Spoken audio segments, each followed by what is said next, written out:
وہ ڈکیت تھا، شاید ہی کوئی ایسا ظلم ہو جو اس نے نہ کیا ہو، بقول اس کے کہ مجھے یہ یقین تھا کہ اللہ تعالیٰ ہے اور اللہ تعالیٰ کی طاقت پر بھی کوئی شبہ نہیں تھا، مگر اس کے باوجود میں مخلوق خدا پر ظلم سے باز نہیں آیا اور آج یہاں عبرت کا مقام بنا پڑا ہوں۔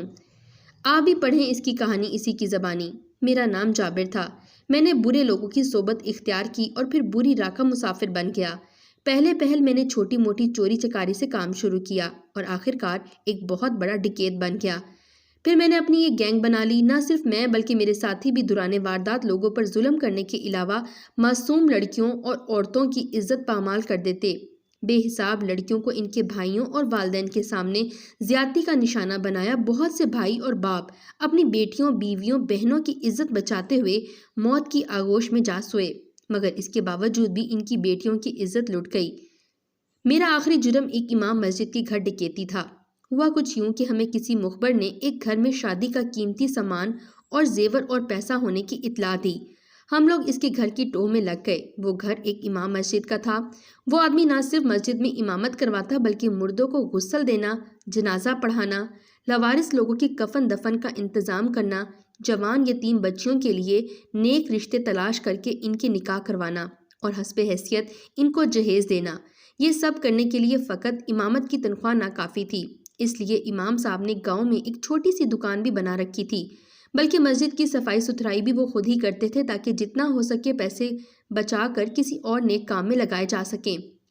ان امام مسجد کی بیٹی کی شادی قریب آ پہنچی تو ہمیں ان کی دولت کے متعلق غلط معلومات پہنچا دی گئی کہ ان کے گھر میں بہت سارا مال ہے، وہ اتنا جہیز زیور تو یتیم بچیوں کو ڈال دیتے ہیں، اپنی بیٹی کے لیے تو انہوں نے بہت کچھ جوڑ کر رکھا ہوگا، اور پھر سب سے بڑی بات ہمیں ان کی بیٹی کے حسن کے متعلق بتا کر شہوت پر اکسایا گیا، یہاں تک کہ ہماری عقل پر پردہ پڑ گیا اور ہمارا پورا گروہ جس کا سرغنہ میں خود تھا راتوں رات امام مسجد کی گھر جا پہنچے۔ گہری نیند میں سوئے امام مسجد صاحب کو اٹھایا تو وہ گھبرا گئے، مگر اس سے پہلے کہ وہ شور مچاتے ہم نے ان پر جدید ترین اسلحہ تان لیا اور بتایا، تمہارے حلق سے آواز نکلنے سے یہ گولی تمہاری کھوپڑی سے نکل جائے گی۔ امام صاحب ہماری سمجھ گئے اور خاموش ہو گئے۔ ہمارے ساتھیوں نے ان کی بیٹی اور بیوی کو بھی جگا لیا اور گھر کی تلاشی لینے لگے، مگر حیرت انگیز طور پر گھر میں جہیز والے سامان کے نام پر فقط چند جوڑے نئے کپڑوں کے، نیا با ترجمہ قرآن پاک، نئی جانماز کے علاوہ 1.5 تولہ مصنوعی زیورات کا نکلا۔ جب میری نظر امام صاحب کی بیٹی پر پڑی تو مجھ میں شیطانی ہوس غالب ہو گئی۔ میں نے بری نیت سے اس کی طرف قدم اٹھایا تو امام مسجد نے مجھے اپنے منہ پر رکھی ہوئی سنت رسول صلی اللہ علیہ وآلہ وسلم کا واسطہ دیا، مجھے حدیث شریف کا حوالہ دیا۔ ان کی بیوی نے میرے قدموں میں دوپٹہ رکھا، مجھے اللہ کا واسطہ دیا، مگر میرے ساتھیوں نے اسلحے کی زور پر انہیں پیچھے دھکیل دیا اور میں ان کی معصوم بیٹی کے جڑے ہاتھوں کی پرواہ کیے بنا اسے اس کے والدین کے سامنے ہی بے آبرو کر دیا۔ اچانک میں نے دیکھا کہ امام مسجد صاحب اور ان کی بیوی زمین پر گرے اور اپنی نظروں کے سامنے بے آبرو ہوتی بیٹی پر نظریں ٹکائے جان آفری کے سپرد کر دی گئی۔ ان کی معصوم بیٹی بھی ہم وحشیوں کی ہوس کا نشانہ بنتے بنتے مر گئی۔ جب سب لوگ اپنی ہوس مٹا چکے تو ہم لوگ واپس اپنے ٹھکانے پر آ پہنچے۔ آج لاوارث لاشوں کو کفن دینے والے امام صاحب خود ہماری وحشت کی وجہ سے لاوارث لاش میں بدل گئے تھے۔ دوسری طرف اللہ تعالیٰ کی طرف سے ہماری لگامیں کھینچ لی گئیں، ہمارے گروہ کے آپس میں اختلافات بن گئے، ہم نے ایک دوسرے کے ساتھیوں کو قتل کرنا شروع کر دیا، یہاں تک کہ میں اکیلا بچ گیا۔ مگر ایک رات میں کچھ اسلحہ اور بارود لے کر جا رہا تھا کہ راستے میں وہ پھٹ گیا، جس سے میرا سارا وجود چھلنی ہو گیا، میری آنکھوں کی بینائی چلی گئی۔ میں 2 دن تک بھوکا پیاسا درد و تکلیف کی شدت سے گزرتا رہا اور اندازے سے ادھر ادھر جسم گھسیٹ کر چلتا رہا۔ 2 دن بعد میں پانی کی ایک نالی میں گرا اور پانی پینا شروع کیا۔ پانی پیتے ہی مجھے احساس ہو گیا کہ یہ پانی سیوریج کا ہے، صاف پانی نہیں ہے، مگر اس کے باوجود میں پانی پیتا رہا کیونکہ مسلسل 2 دن بھوکا پیاسا رہ کر میری قوت برداشت ختم ہو چکی تھی۔ پھر وہاں ہی مجھے کسی نے پہچان کر پولیس کو اطلاع دی۔ پولیس نے مجھے گرفتار کر لیا۔ میرا علاج ہوا، زخم تو ٹھیک ہو گئے مگر ان میں تکلیف آج بھی باقی ہے۔ میری بینائی جا چکی ہے، میں ٹوائلٹ جاتا ہوں تو کئی بار اپنی ہی غلاظت پر گر پڑتا ہوں۔ میں نے جتنی لڑکیوں کی عزت پامال کی، شاید ان کو تو غسل نصیب ہو گیا ہوگا، وہ تو پاکیزہ ہو جاتی ہوں گی، مگر میں تو غسل کرنے سے بھی قاصر ہوں۔ میری زبان غلاظت والا پانی پینے کی وجہ سے اندر سے گل چکی ہے، میں کچھ کھا پی نہیں سکتا۔ جیل میں کسی قیدی یا جیل حکام کو مجھ پر ترس نہیں آتا۔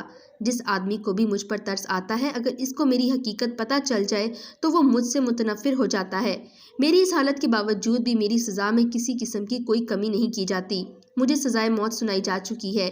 میں نے رحم کی اپیل نہیں کی، مگر اس کے باوجود بھی مجھے ابھی تک سزائے موت نہیں لگایا گیا۔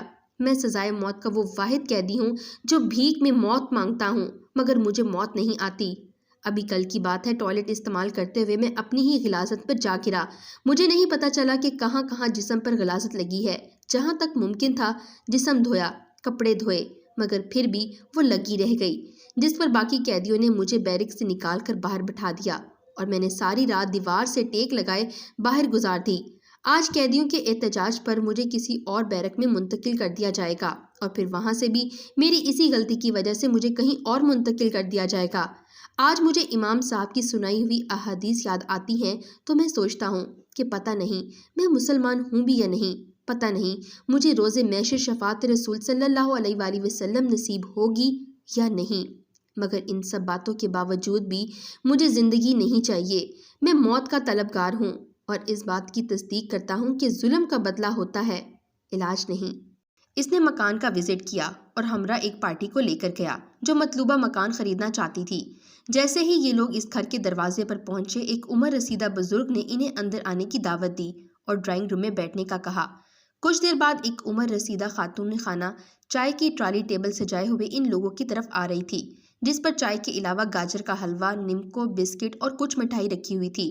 وہ دونوں میاں بیوی ہمارے سامنے بیٹھ گئے اور ہمیں چائے نوش کرنے کی اجازت دینے لگے۔ میں نے ان سے کہا، ہماری آج پہلی ملاقات ہے اور ہم مکان کی بات چیت کرنے آئے ہیں، اور آپ نے اتنا تکلف کیوں کیا؟ بابا جی نے دھیمے سے لہجے میں کہا، بیٹا آپ چائے نوش فرمائیں، مکان کی بات بعد میں ہوتی رہے گی۔ ہم سب لوگ چائے سے لطف اندوز ہوتے رہے اور ساتھ کچھ گفتگو کرتے رہے۔ کچھ دیر بعد چائے وغیرہ پی کر میں نے بابا جی سے پوچھا، آپ مکان کی بات کریں، یہ مکان آپ کتنے میں دیں گے؟ تو بابا جی نے کہا، مکان کی قیمت 50 لاکھ روپے ہے۔ میں حیران ہو کر بولا، بابا جی آپ کا مکان تو 30 لاکھ روپے کا بھی نہیں ہے اور آپ 50 لاکھ مانگ رہے ہیں؟ حیرت کی بات ہے، آپ نے ہمیں چائے پلا کر ہم پر احسان کیا ہے اور مکان کی قیمت بھی بہت زیادہ مانگی ہے، لہٰذا ہمارا سودا نہیں ہو سکتا۔ تو بابا جی نے کہا، کوئی بات نہیں، یہ کھانا پینا کچھ نہیں، انسان اپنے نصیب کا کھاتا ہے۔ خیر، ہم 2-3 گھنٹے وہاں گزار کر خالی ہاتھ واپس لوٹ آئے۔ 3 مہینے بعد میں نے اخبار میں پھر سے اسی مکان کی فروخت کا اشتہار پڑھا اور تعجب ہوا کہ ابھی تک بابا جی کا مکان نہیں بکا۔ دوبارہ رابطہ کرنے کے لیے ایک دوسری پارٹی کو ساتھ لے کر گیا۔ بابا جی کا مکان دیکھنے چلے گئے۔ جیسے ہی دروازہ کھٹکھٹایا تو بابا جی نے پرتپاک طریقے سے اندر آنے کی دعوت دی اور ہمیں ڈرائنگ روم میں بٹھایا، اور کچھ دیر بعد وہی خاتون خانہ چائے کی ٹرالی ٹیبل لے کر ہماری طرف آ رہی تھی۔ میں نے بے ساختہ لہجے میں کہا، بابا جی آپ اتنا تکلف کیوں کرتے ہیں؟ آپ مکان کتنے میں بیچنا چاہتے ہیں؟ بابا جی نے کہا، آپ چائے نوش فرمائیں، مکان کی بات بعد میں کریں گے۔ پہلے کی مرتبہ اس بار بھی چائے وغیرہ پینے کے بعد کچھ گفتگو ہوئی اور بابا جی سے مکان کی بات کرنا چاہی تو بابا جی نے پھر سے 50 لاکھ کی ڈیمانڈ کر دی۔ مجھے غصہ بھی آیا اور حیرت بھی ہوئی کہ یہ بابا جی دماغی مریض لگتے ہیں۔ ہم نے اجازت طلب کی اور وہاں سے واپس آ گئے۔ اس بات کو کافی ماہ گزر گئے۔ میرا ایک دوست جو پراپرٹی ڈیلر تھا، اس کا مجھے فون آیا اور اس نے کہا کہ ایک مکان مل رہا ہے، کافی سستا ہے، اگر ارادہ ہے تو چلو ساتھ تمہیں مکان دکھا دوں۔ میں نے کہا چلو چلتے ہیں۔ جب میں اس کے ساتھ گیا تو وہی مکان تھا جو بابا جی کا تھا۔ میں نے اپنے دوست کو ہنستے ہوئے بتایا کہ یہ بابا جی کا مکان ہے اور وہ بابا جی بالکل پاگل ہیں۔ پھر میں نے اپنے دوست کو پچھلے واقعات سنائے تو اس دوست نے کہا، اس بات میں کچھ نہ کچھ راز تو ضرور ہے، چلو پتہ کرتے ہیں۔ ہم نے دروازہ کھٹکھٹایا تو بابا جی کی نظر مجھ پر پڑی۔ انہوں نے مجھے گلے سے لگایا اور پہلے کی مرتبہ اس بار بھی اندر آنے کی دعوت دی اور ڈرائنگ روم میں لے گئے۔ کچھ دیر بعد وہی خاتون چائے کی ٹرالی ٹیبل ہماری طرف لاتی ہوئی دکھائی دی۔ بابا جی نے ہمیں چائے نوش کرنے کا کہا۔ میرے دوست نے کہا، بابا جی آج ہم چائے تب تک نہیں پئیں گے جب تک آپ ہمیں یہ نہیں بتاتے کہ آپ مکان کی فروخت کا اشتہار دیتے رہتے ہیں لیکن مکان فروخت نہیں کرتے، اور جو مکان خریدنے آتا ہے اس کی تواضع کر کے اسے بھیج دیتے ہیں، آخر ماجرا کیا ہے؟ یہ بات سن کر بابا جی نے اپنی بیوی کی طرف دیکھا اور اداسی والی نگاہوں سے میری طرف پلٹے اور کہا، ہم نے مکان نہیں بیچنا، ہم صرف یہ چاہتے ہیں کہ ہمارے گھر کوئی آتا جاتا رہے، ہم کسی سے بات چیت کرتے رہیں اور کوئی ہم سے باتیں کرے۔ ہم بوڑھے ہیں، لاچار ہیں، ہمارے 3 بیٹے ہیں جنہیں ہم نے اچھی تعلیم دلوائی، وہ ملک سے باہر ہیں لیکن ہمارے لیے نہ ہونے کے برابر ہیں۔ ہم اکیلے پن کی وجہ سے اپنے آپ کو اس گھر کی دیواروں کو دیکھ دیکھ کر اکتا گئے ہیں، اس لیے ہم نے سوچا ہم اپنی اس اداسی کو لوگوں کی تواضع سے ختم کریں گے۔ ان کی باتیں سن کر میرا دل پسیج گیا اور میں نے سوچا بڑھاپا اور اکیلا پن، ان دونوں چیزوں کے ساتھ زندگی کس قدر کٹھن ہے۔ بابا جی نے کہا، بیٹا دنیا کی ضرورتوں کو پورا کرنے کے لیے سب کچھ ہے پاس، لیکن بڑھاپے میں اولاد کا سہارا ہی ساتھ دیتا ہے۔ بڑھاپے میں بوڑھے والدین کو آپ کے پیسے کی نہیں بلکہ آپ کی ضرورت ہوتی ہے، لہٰذا والدین کو زیادہ سے زیادہ وقت دیں۔ انمول ہیں وہ لوگ جو دوسروں کے درد کو محسوس کرتے ہیں۔ اگر آپ کو ہماری سٹوری پسند آئی ہے تو ہمارے چینل کو سبسکرائب کر دیں اور ویڈیو کو لائک کر دیں تاکہ اس طرح کی مزید اچھی ویڈیوز آپ تک پہنچتی رہیں۔ شکریہ۔